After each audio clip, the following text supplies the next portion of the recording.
We all know the US military is the biggest in the world, but how strong is it actually, or are they lying to us Europeans? Let's watch. Why is the US military the strongest? Great military powers have been appearing and disappearing since the beginning of history. Now is the time for the United States of America to be the leader in military might. But what makes it so powerful? Will its power remain undisputed? Are there already signs of weakness? Would it really stand in a conflict with potential rivals like China or Russia? Good question. To find out, we should analyse why exactly the US military is considered the strongest. The numbers. The US has 1,400,000 active military personnel. This figure places it in third place in this category. Wow, that's a lot. China has the largest army with slightly above 2 million soldiers, while India comes in second place. This doesn't sound that impressive, but what makes the US military stand out is not necessarily the raw number of men. The US has unquestionable air supremacy. The US military is number one in air power, with 13,264 total military aircraft. Ooh, that's twice as much as what Russia and China has. What? That's a lot. Insane. A total that is greater than the other 5 greatest air forces combined. And look at that. Europe is not even on the map. What? Absolutely ridiculous. We gotta boost our defense budget. 2,085 are air-to-air fighters, 715 ground attack aircraft, 945 transportation aircraft, 5,768 helicopters, and 967 attack helicopters. The US is number one in each aircraft category, except for air-to-ground forces, where it's slightly topped by Russia. That's pretty impressive in my opinion. The US has a powerful navy that is designed to work in conjunction with its air forces. It has 20 aircraft carriers, 11 are regular fixed-wing carriers, while 9 are capable of hosting only helicopters and short takeoff planes like the F-35B. This is almost half of the world's total number of aircraft carriers. Just look at that. The other country cannot even compete. I gotta applaud for France to have 4. That's as much as Japan, but the US has 20. Wow. While most of the others belong to allied countries. If we take into account only regular fixed-wing aircraft capacity, the total combined deck space of the US aircraft carriers is over twice that of all the other nations combined. To complement this, the US Navy has the greatest number of destroyers and ranks third in the number of submarines. The numbers of the US naval strength are a bit tricky. If we count the total number of... Just look at this picture. This is absolutely beautiful. Just watch that. That's a pretty image to see. Total number of naval assets. The US falls in fourth place, behind Russia and China, and even behind North Korea, that boasts a surprising first place. However, in case of a maritime conflict, it would still be hard to counter the power of the US Navy, supported by overwhelming air supremacy and allied forces. Land power. The US is slightly behind Russia regarding raw numbers. American ground forces number 6,289 tanks, 39,000 armoured vehicles. I guess we gotta do better. I guess we gotta help the US get over Russia on this one. We probably need more tanks. I truly believe that this is probably gonna be helpful in the future. 9 tanks. 39,000 armoured vehicles, 1,465 self-propelled artillery, and... That's probably because of the war going on in Ukraine that Russia has so much right now. Crazy. 1,366 rocket projectors. And once again, Europe is not even on the map. Wow, what are we doing? However, Russia has a lot of outdated vehicles with questionable performance in case of a real conflict. Meanwhile, the US military... Yeah, I get that. We all know that the US has the superior technology. ...has a broad technological edge. The US has 5,800 nuclear warheads that make it the world's second largest in nuclear war power. In this video, we're analysing the conventional military strength, but it can't be denied that a nuclear arsenal does bring a certain status.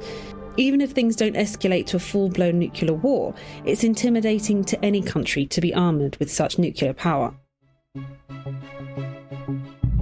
The quality. Unquestionable, obviously. The US Army consists entirely of trained professionals, and many have real combat experience. Since the beginning of this century, the US has been involved in military conflicts in Afghanistan, Iraq, Pakistan, Somalia, Libya, Uganda, and Yemen. While other countries still rely on conscripts to fill the numbers, the US can field an army of well-trained, experienced professionals. The equipment, the military assets, and the technology used in combat have excellent quality. This is the defining reason why US casualties are usually fewer than those of their adversaries. Technology and ammunition plays a big role, of course, and that's as always said, that if you want peace, you gotta prepare for peace. And that means having the biggest and the strongest army. A strong ability to project power is another defining trait of the United States military.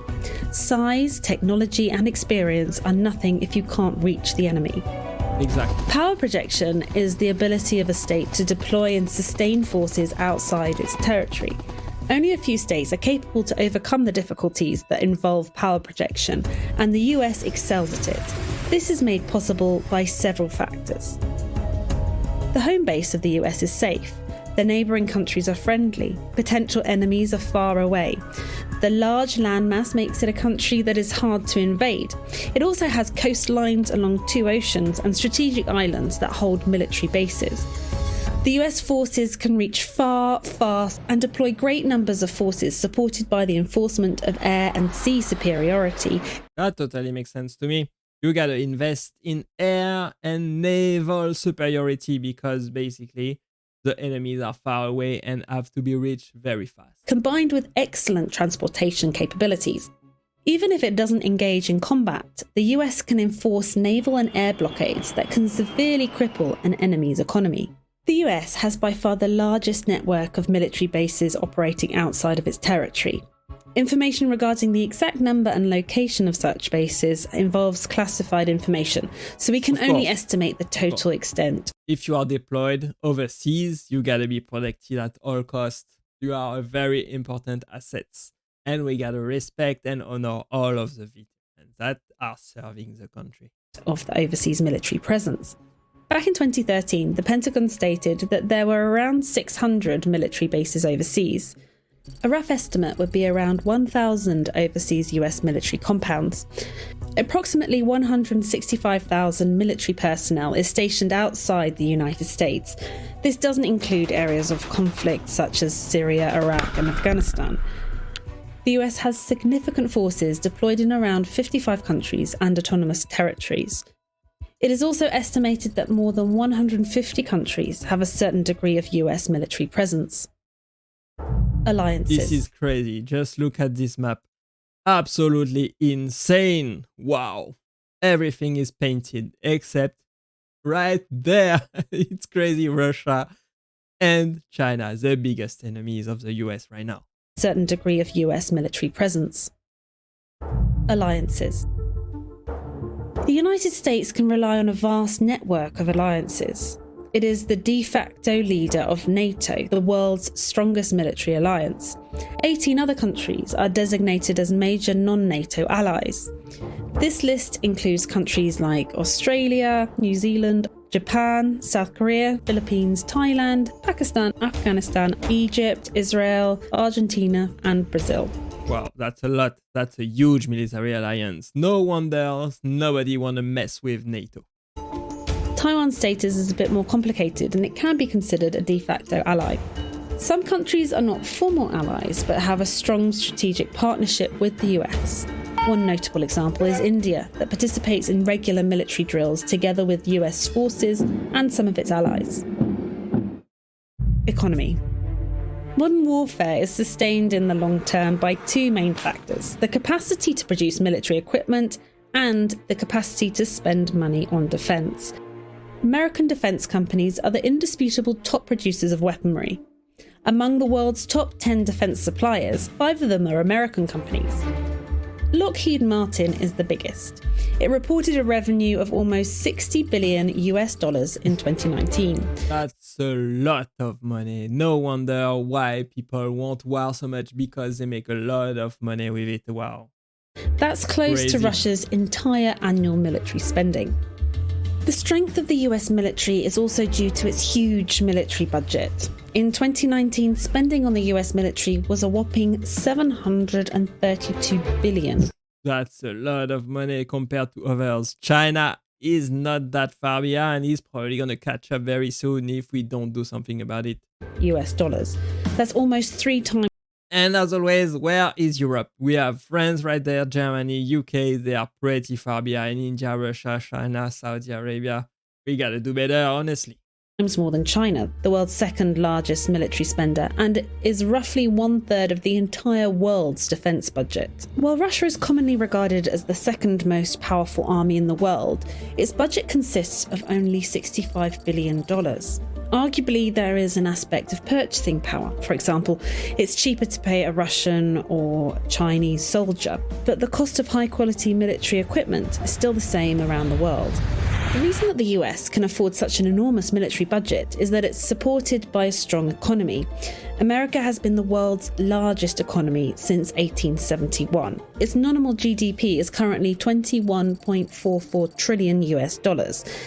This is almost a quarter of the global economy, and it's backed with plenty of natural resources, advanced infrastructure, and technology. Besides the ability to sustain an enormous defence budget, the US often uses its economic strength as a weapon by enforcing economic sanctions. I think that's a great strategy. You gotta stay strong and you gotta deal with adversaries and allies in a fair way. And you would use penalty, quotas, tariff, and restriction as always to assert your economic power. That totally makes sense to me. Soft factors. Soft power is another factor that comes into play when assessing a country's might. The US is world-beating in culture, education, and technology. American We can all understand that. That's easy to get. pop culture has an enormous influence, and this won't change anytime soon. America also hosts most of the world's top-ranking universities with a record number of international students. The US leads the world of technology and digitalization as home to the world's most influential tech companies like Apple, Google, Microsoft, and Facebook. And China is unfortunately trying to catch up, and we gotta compete, and very, very fast. It's easy to think that this doesn't seem important in warfare, but imagine an enemy soldier that would have to attack the country where his cousin studies, the country of his favourite music band, the country of his favourite actors from the movie that he watches on an American media platform like YouTube, or an American smartphone with American software. Finally, there is another critical aspect. It is called the will to fight, and this is the single most important factor in war. The will to fight is the disposition to engage in combat, the determination to keep fighting even when facing precarious odds, and finally to win. At an individual level, a soldier with a low will to fight will avoid engagement with the enemy and is likely to flee when things get tough. A battle is won when the enemy's will to fight is broken. Wars don't end when one military destroys the other. Wars end when one side grows weary of fighting, doesn't see any further purpose in the continuation of the conflict, and gives up. Yeah, of course. If you want to win, you simply do not give up. That's that simple. The national will to fight is what keeps a nation fighting. This is commonly linked to a sense of patriotism, national identity, and motivation generated by the idea that one fights for what is right. I understand that one very In the past, this has been a strong point of the US, as Americans have been fighting against dictators and terrorists that lacked concern for human life and dignity. In contrast, the USA has been regarded as a country that embodies values of freedom, democracy, and rule of law. It was the country that defined such values. Even more, it was the country that was willing to fight for these values. The American soldier has been motivated by a sense of moral supremacy rooted in the country's Christian tradition. Absolutely amazing. What a conclusion to a great video. This is absolutely insane. This is truly eye-opening. That's why we need patriots. That's why we need people that believe in the countries and its values and are willing to defend them inside and overseas against foes and friendlies as well. However, America doesn't seem to be so cohesive in its values anymore. There are many factors intertwined that provoke this. It's a complex topic that deserves a study on its own. But the outcome is that America is now a country that is greatly divided among ideological. Very, very sad to see. We should all unite, honestly, and defend the values that we believe in. Lines and systems of belief. Many of its citizens are not sure what to believe in anymore, or even what they stand for. There have been many lessons in history. Small nations became great empires by holding high moral standards along with a disciplined and motivated army. A great empire's fall was usually preceded by internal strife and moral crisis. The final story of the United States of America as a global power is not yet written. The nation's strength rests upon its citizens and their decisions. It's a matter of this great nation getting back its cohesion and moral compass. That is, if it wants to keep its status as the world's greatest superpower and defender of freedom. Absolutely amazing. What a great video. That sums up the might of the American military pretty well and its role on the global stage. I believe as European, we gotta do better. We gotta stand belong the US and up our defense budget and of course cooperate in not only with our economy, with trade, but also our military power. The US is well ahead of what Europe is doing right now. And we gotta step up if we want peace. If we want peace, if we want to defend freedom and liberty and the values that we stand for and that we cherish and that we have been fighting for so many years. Let's go. The future is bright. Let's make America great again. Let's make comedy great again. I hope you enjoyed this video with me. Thanks for watching and click right there to watch the next one. Bye bye.